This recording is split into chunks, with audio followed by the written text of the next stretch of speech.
Welcome to Shop Talk Live, Fine Woodworking's bi-weekly podcast.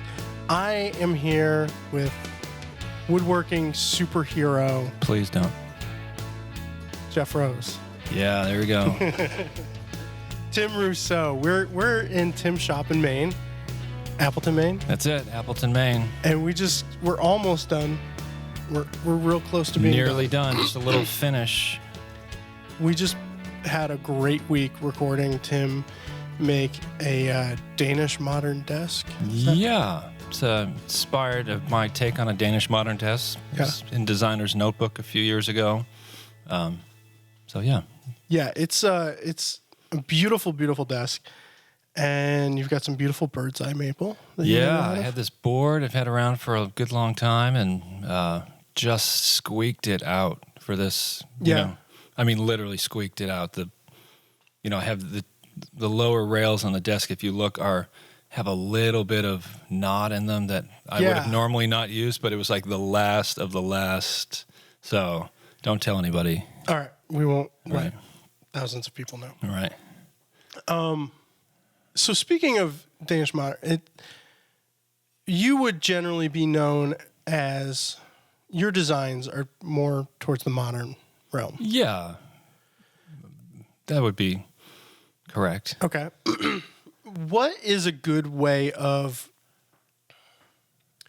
somebody learning the subtleties of those designs? Because I see a lot of makers who are really into mid-century modern, a lot of Danish design, but they're not necessarily getting the little teeny tiny details the way that someone like you does. Is there a book out there or some sort of reference? It's a good question. I think like trying to learn any design is the best way I think about learning design is just you got to look at what's happened before. You know, if you go mine history, and you're going to see some stuff. You know, so the longer I've been doing this, the more I've seen. And so the initial wave of Danish Modern stuff is kind of like the factory-made, simple stuff that's just... And Danish, a lot of it is designed to be factory-made, and no disrespect to it. It is, but there is this other level of work. A good book is, it's specific to chairs, is the Danish chair. And it has kind of the classics, Carrie Clint, Ole Wenschier, Wegener. And if you look at that book and you look at it, you start to see these levels of detail of curves they're putting places that are. And then if you start to mine around to some of those, bigger names and see other work on the internet, there's levels to it that are... you think, oh, wow. And it's simple. It's not like a carved unicorn on top that really jumps out at you. It's like... Although that'd be cool. It would be cool. I think the Norwegians do the carved unicorns. I could be wrong, but it's you're looking at it and you start... It's one of those things. It's like, oh, did they really need to curve that? But it makes it really nice. And, years and years ago, I was in the shop in Hoboken, New Jersey with this guy, Tom Hucker, and I didn't know anything at the time. And Tom turns to me and says, hey, I think Jerry Osgood might be the real last Danish modernist. And I'm like, I don't think I really know who Jerry Osgood is. I really don't think I know what a Danish modernist is, but I'm going to remember what you just said, and I'm going to think about that. And so Jerry Osgood, if you haven't seen Binzen's slideshow on him, is like the best woodworker you've never heard of. Yeah. You should definitely go watch it. And Jerry was a master of... making incredibly complex work and doing curves places that were so difficult to pull off, and it was so slight, and you think, Jerry, is it really worth it? Weeks to do that. And for him, he would say like a straight line's a missed opportunity. Yeah, that's a famous quote of his. And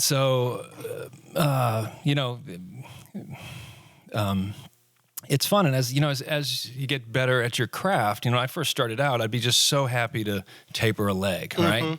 And like I tapered it, look at that. And then as the years go on, it's like, well, maybe it could be slightly curved. And then like, cool, I made a tapered curved leg. And then you think, well, maybe it could be curved across its section too and curved in its length.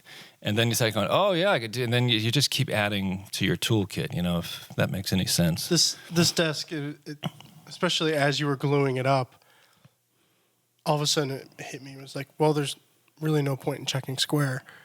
There's no place that you could check it against. No, because everything is curved. No, you just put a glass of water on it and see if it's like levelish to the floor, like and then shim one leg. And shim a leg, or take the others down. So yeah, you're right. It's point because normally with casework, you check and check is you put your door, your drawer in, but this is what it is. So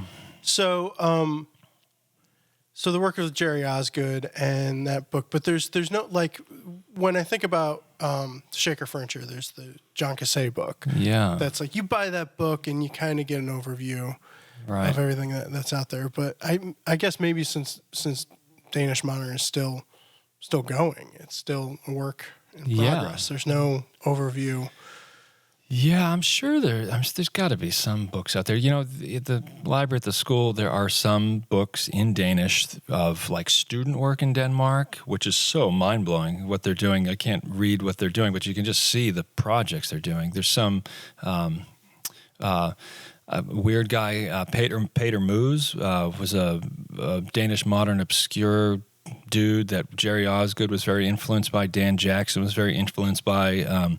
If you look, Anissa knows about him, and there's a obscure book of a show he did, and so there's like this other level of tangent of weird Danish stuff. And it's funny too, because I'm also thinking about Jerry Osgood and the people who he taught, somebody like Garrett Hack, who you would never think of doing Danish Modern furniture, but when you see their work together, there's obviously an influence in Garrett's work from Jerry's, and Hank Gilpin, and it's really interesting to think of the lineage. I always think of Jerry Osgood as there's coaching family trees in football. Right. And Jerry Osgood as being one of the totally. He's roots. But yeah. he's inspired by Hans Wegner and Peter, and he went to Denmark for a while. I'm not exactly sure when and where, but he was over there and affected. Yeah. That's awesome.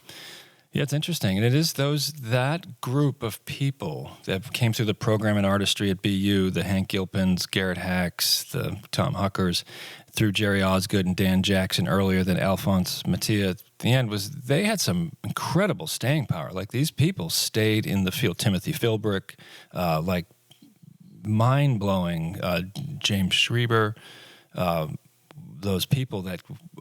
So, and it's kind of this question, is it chicken or the egg? Is like, was it because Jerry was such an incredible guy? And I would ask them this, and they're like, no, it was just like we were just kind of drawn to this program, and it was this kind of magical time. And Jerry would walk around and say, brr, brr, brr, brr, and they would go like, yeah, that sounds good. And they'd just do it, and there'd be nothing, major that happened. But there was definitely something to the guy, and he's affected a lot of people.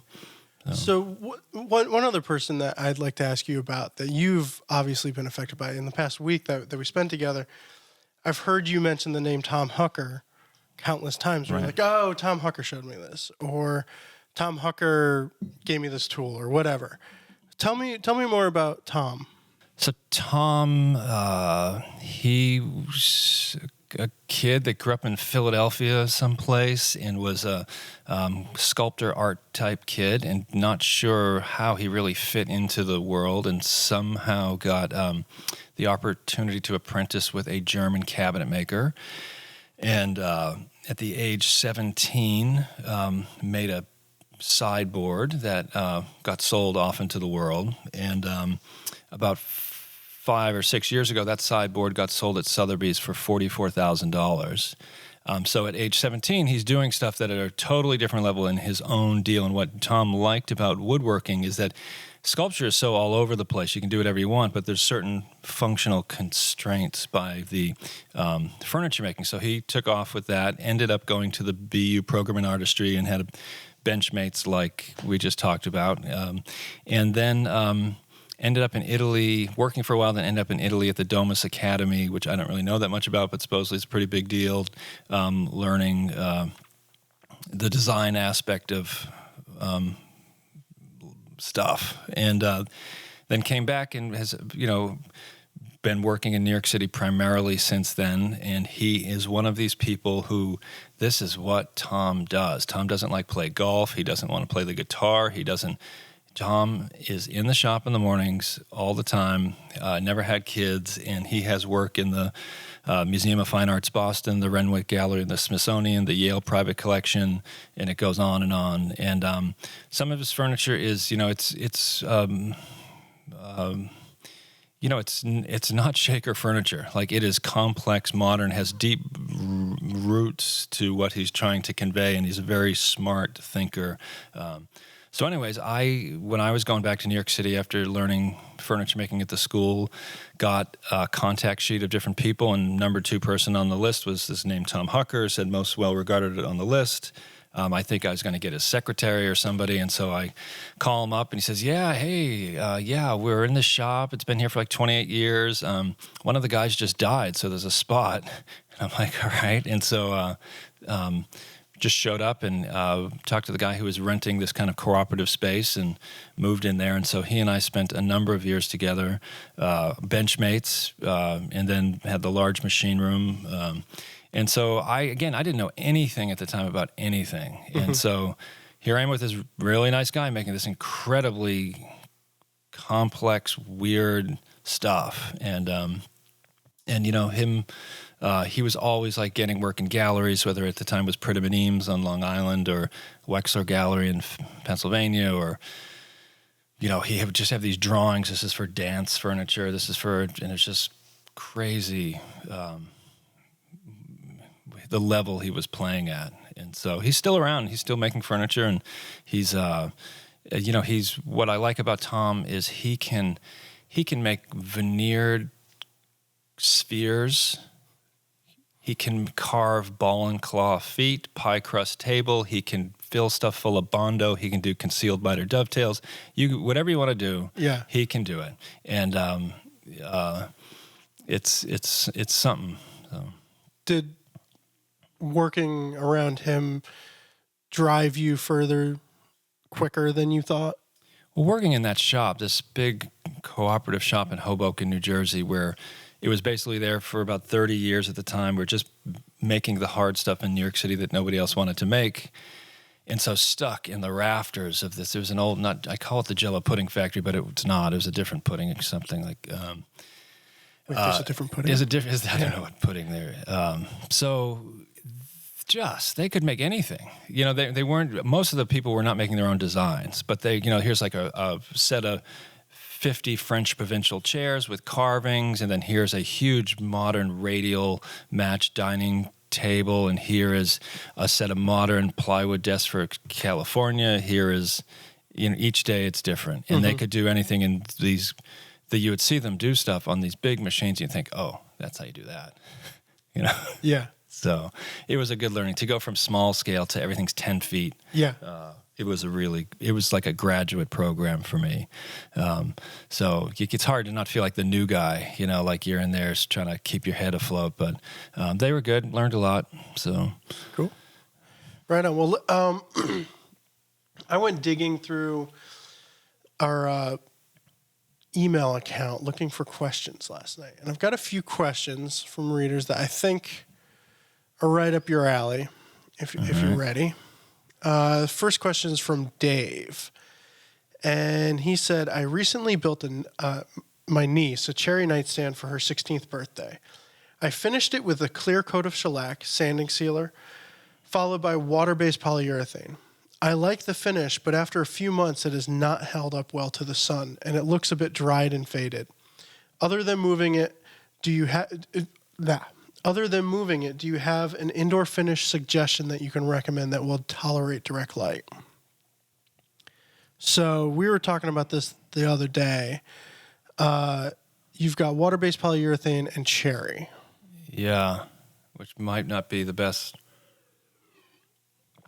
I get, cherry and walnut, to me, whenever I see like a water-based or a lacquer on it, it looks soulless. It looks like it's encased in plastic for all of eternity. Like walnut and cherry just loved, in my opinion, just get some oil in them to make them pop. But I'm totally aware cherry goes blotchy. So it's like the sanding sealer coat. But even that, I feel like the sanding sealer sometimes limits the absorption of oil into it, and the cherry never quite pops the way it does when it hits with a straight oil. And so I guess it's a question, if you're trying to keep the cherry looking salmony pink, that's not really ever going to happen. Cherry's going to do what it wants to do. So that being the other thing I just say is that I really feel like the blotch, like if you mill cherry, sand it, and you put the oil finish on it, like it shows blotchy, which is just like the undulation in the grain. Once the cherry darkens, the blotch just fades into the background. Like it really becomes subtle.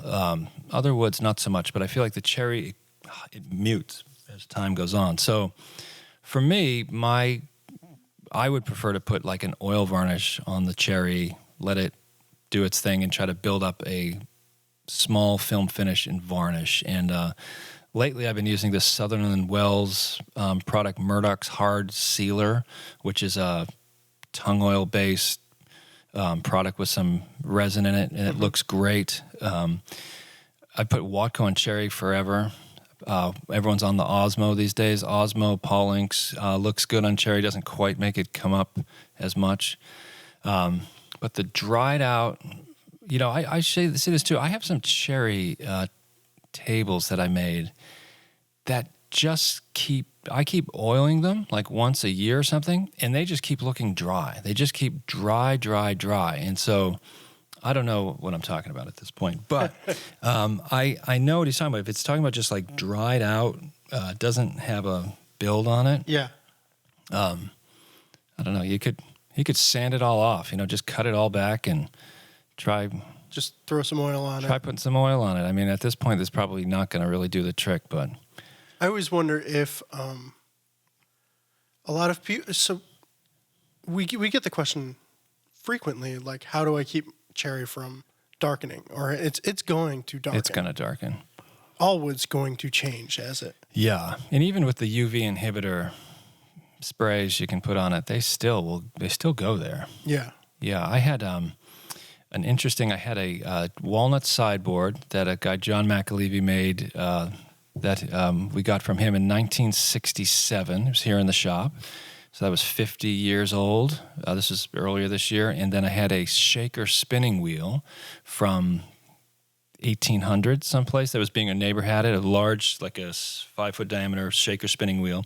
And the spokes were curly maple, and the hoop, which is a beautiful 1/8-inch thin piece of ash. Right? Mm-hmm. And I had rolled this shaker spinning wheel up to this walnut sideboard, and they all looked the same color. This is the thing. So 50-year-old walnut, 50-year-old curly maple, and 50-year-old ash, it was this ubiquitous brown. It's just all going brown.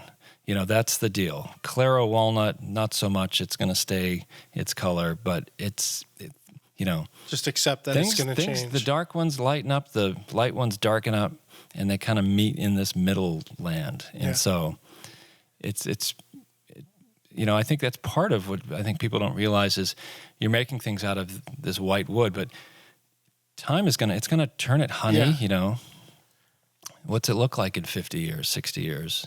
It's an interesting question. All right. All right, let's see. Question number 2. Is it a finishing question? I hope.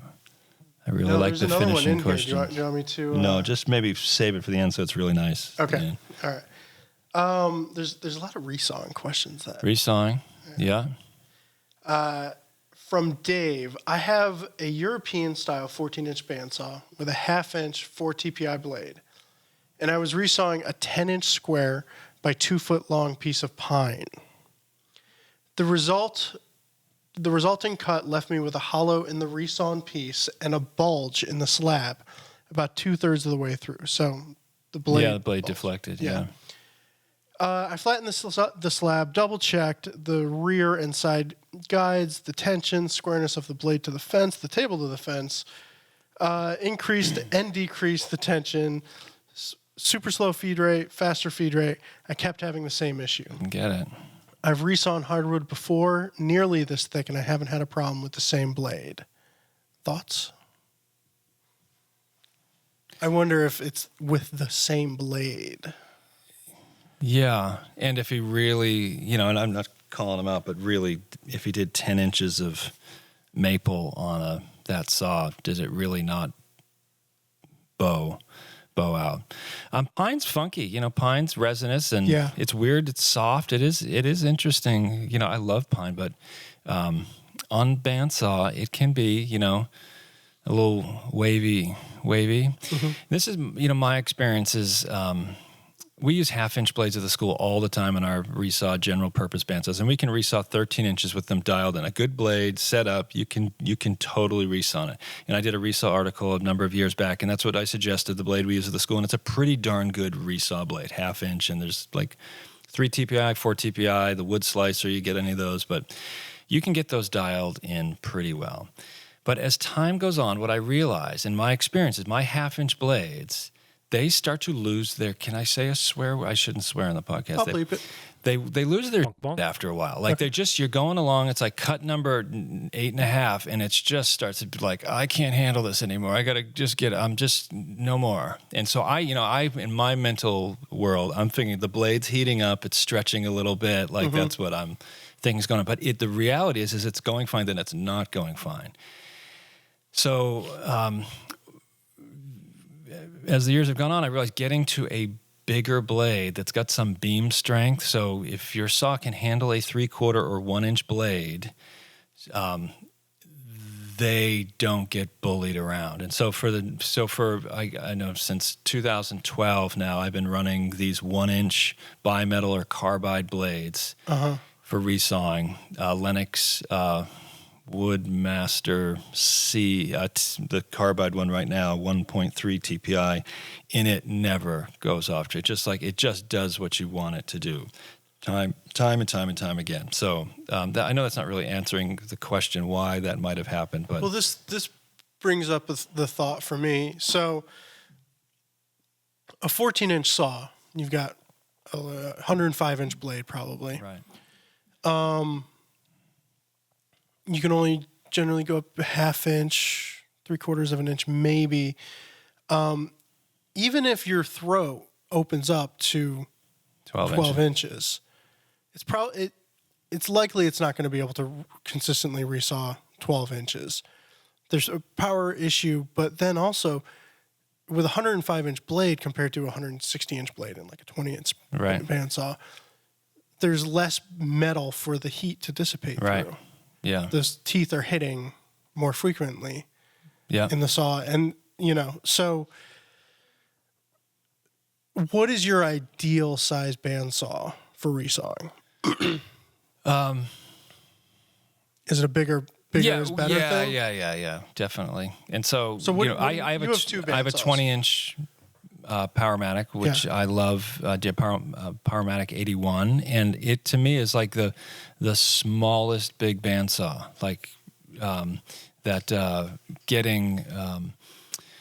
having used a 24 and 30 and 36-inch saw in different places, when you resaw on something like that, you understand why those saws were made, because there's so much more mass, there's so much more blade length, there's so much more energy in the game. So yes, you can resaw on a 14-inch bandsaw, but just the forces are against you. And when you resaw on something that's, my bandsaw is not thousands of pounds, but it's something that's thousands of pounds, like it just does what you want it to do. Yeah. I'm distracted because I've had this mouse in the shop. Oh, no. There's a mouse. See it on the power cord going up the wall right there? Is that the one that you just brought outside? No, I think we had a little hatch of mice in the shop. So I've seen a couple running around. Yeah, so Yeah. Jeff and I. All right. So just if I'm distracted, that's where it is. But So those are going to be the Easter eggs in the, Yeah, well, in the video. those are right. Find the mice. Yeah. One just went back this way. So, so 20-inch bandsaw, Powermatic 81 of the old Rockwell Deltas are great saws for. They can handle a lot of stuff in a furniture shop. So a 14-inch bandsaw, what do you think? You know, is it safe to say anything past 6 inches, you just might have to accept some loss from a wandering blade? Maybe. I think I get in trouble. You can get some mail if I say that. Yeah. Like General in Drummondville, Canada, made this 15-inch bandsaw for a long time. Michael Fortune's got a bunch of it, but they make a tall version of it where it resaws 12 inches. And so I can't remember the model number of it, but it's usually got a 6-inch resaw height. They made one a 12-inch resaw height, and they put a 1.5-horse Baldor motor on it. And I know someone who has it. So it's a 15-inch saw, but it's all cast iron. And that thing can really resaw 12 inches. So I think if you get, sorry about that, a big enough motor, a big enough, let me just. All right. Tim's running to shut the phone off. Sorry about the joys that. of working. Yeah. So it isn't safe to say that there's a problem with 14-inch bandsaws. Maybe not. Another woodworker I know here, Jerry Curry, he's been on the back cover of the magazine. He's been on the front cover of Woodwork magazine. He's got carved highboys in museums. He has a 14-inch Delta with a riser block, and he's lived his whole career. And he makes the Wood Smart wood sample kits. He's resawn more wood than so. That's I don't know. It's hard to say, but if you had a 36-inch Wadkin or Oliver or Northfield bandsaw and you put your 10x10 pine block on it, it's a different world than if you're doing it on a 14-inch saw because the blade length, the blade, all that stuff. But my experience is half-inch blades eventually start to lose their cool. They just do, So time for a new blade for Dave. Yeah, and maybe it'd be interesting to have a fresh blade and make a cut in the pine and then make a cut in some hardwood and see if it is like for some reason the pine, but I don't think it is. I've found that anytime I cut pine on my saw, there's just a lot of, I need to at the very least clean Gummed the blade. Up, yeah. It's gummed up afterwards. So, yeah. We didn't get anywhere on that, did we? Well, we wandered We wandered. Bit. Yeah. Yeah. All right. Here's a question from Andy. I've heard that you always need to put the same veneer on both sides of a board in order to prevent uneven movement down the road.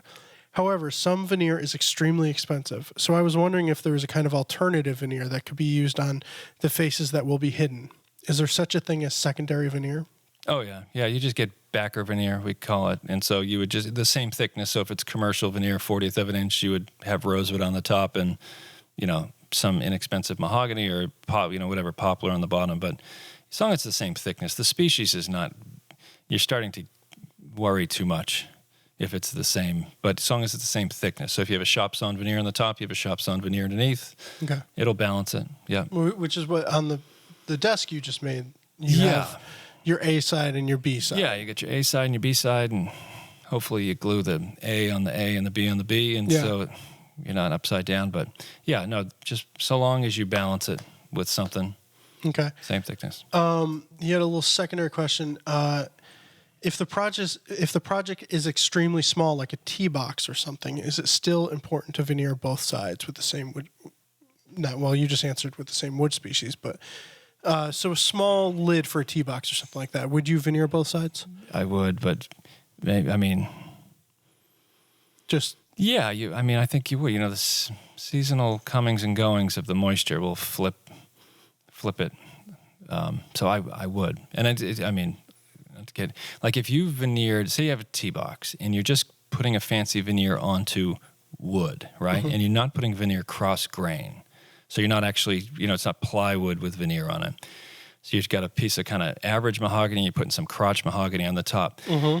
An argument can be made that you might be able to just do that, leave that alone. You have a glue line in there that slows the moisture deal on one side, but it's still wood expanding, contracting. harmoniously. Where if you put it cross grain on the top, so then you have a fight. So when there's the core wood starts to expand, the top veneer is holding it, and so then it would start to cup up or cup across its grain during it expansion, and that's where the backing veneer would really help to keep it flat. But if you had it going with the grain, there'd be less risk to it, if that makes any sense. Yeah. Like if you're gluing a veneer on a drawer face. Like here's a place where we make an exception. It's like you got a bunch of drawers, you only got one board, so you resaw your fancy wood at, say, an eighth, or say it's a 16th, right? And so then you're gluing a face veneer on a drawer face. Do you need to put a backer on the inside? And I don't think no. I think you don't have to, because you got the drawer sides that are dovetailed like battens holding it flat. And two, the grain is going in the same direction. You're living harmoniously. So often you can forego the backing veneer on a drawer face. Okay. And you can even, if you want to, you can make, slice your drawer face veneer at 3/16 of an inch, make through dovetails, and then just glue on 3/16 so it looks like the tightest, half-blind joints in the world when you glue that on. So. And then don't tell anyone. And don't tell anybody. Yeah. Yeah. That's a good. I feel like almost more so to laymen that veneering is thought of as a bad thing. Shoddy. Yeah. Yeah. And this desk, the top of it is veneered, and it's for a very, very good reason. Yeah. A lot of times veneered furniture can be constructed lighter and stronger, right? Yeah, because you can use, plywood has weight to it, so that there is, but it does allow it. You don't have to deal with the seasonal wood movement. Tom Hucker's teacher Leonard, the German guy, taught Tom this. He said the apprentice works the solid and the master works the veneer. And if you go to museums, you'll see the bulk of what's in there is veneered work, because the no longer wood movement is an issue, and you're allowed to paint. You can do what you want. And back then they were sawing wood thicker, so there was some more tenacity to it. What happened is industry came in and tried to slice this stuff as thin as possible. In our world, and even in the commercial world, like growing up going to Walmart and Kmart and Zayres or wherever it'd go, like this stuff was so crappy and thin on the worst substrate in the world. Like that's kind of the feeling we get. Yeah. But if you take and resaw shop veneer or buy thick veneer from Certainly Wood, 16th inch veneer, and you glue that to good wood, that is an awesome surface. I mean, there's a lot of wood there. You can hand plane that. You can run it through your drum sander. You can run it through a thickness planer when it's that thick. And so it's a different world. But the really thin stuff, like if I just had commercial veneer for this tabletop, I would worry about it. Like it's a 40th of an inch away from being worn through. Yeah. So if hypothetical, for the rest of your life, you can only use 40th of an inch veneer. Yeah. Would you still veneer as much as you do? I guess I don't veneer a lot. Okay. I don't really like the 40th of an inch veneer. I like the colors that it brings and all the range of woods that you can get. Yeah. But what would my option? I couldn't. Or just working in solid wood. I'd just do solid. Yeah. Yeah. Okay. That's what I do, and I'd slice it. All right. Let's see. I'm going to skip the last finishing question. Thank you. Because there was 2 in a row. I know. I'm not the best guy for finishing questions. Yeah. Well, then this is a good one. From Kevin. Looking at my finishing cabinet, I see I have 7 or 8 cans of half-used finished. I've since decided to really try and limit myself to 2 or 3 go-to finishes in an attempt to keep it simple. If you had to limit yourself to a couple of finishes, what would they be? They would be, I really like water-based finish that I spray on these days. And the Target Coatings company makes some really good water-based finishes. And they have like a spray lacquer, a spray poly, a spray conversion varnish, but they're basically a spray finish. And I really like that on light colored woods. The other finish, and there's a lot of finishes that I could talk about, but so in that world, like the general finish, what's the can say? It's high performance. Yeah, the general finish is high performance. Water bases are really good in that world. And I like to spray that out of a critter sprayer, like the low tech, the ghetto sprayer on Amazon. But if you look at the reviews, thousands of people love it, have tattoos of it on their face. So it can't be bad, people. So the critter sprayer with water based spray is awesome. Trust me.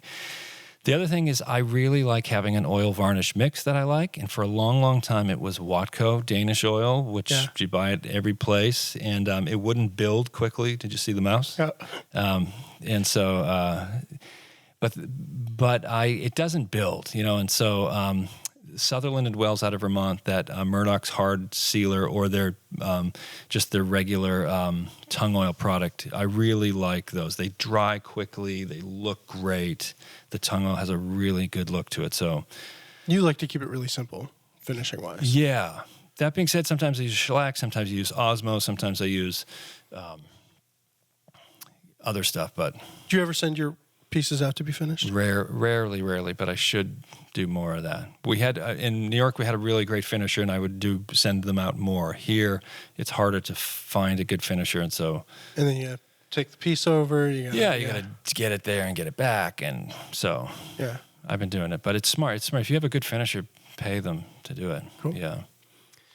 All right. Well, I think that'll do it for this episode because we've got a video to finish. Yeah, we do. All right. So that's all for this episode of Shop Talk Live. If you have questions you'd like us to answer on the show, send them into shoptalk@taunton.com. You can use the voice memo app on your phone and send us a 30-second audio recording. Or you can leave a voicemail by calling 203-304-3456. If you're watching on YouTube, click that thumbs up button.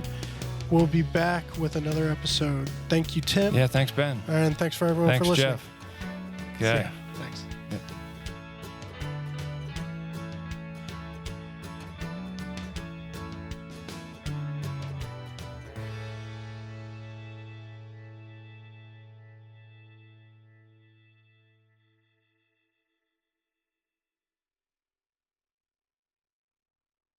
Brr, brr, brr, brr.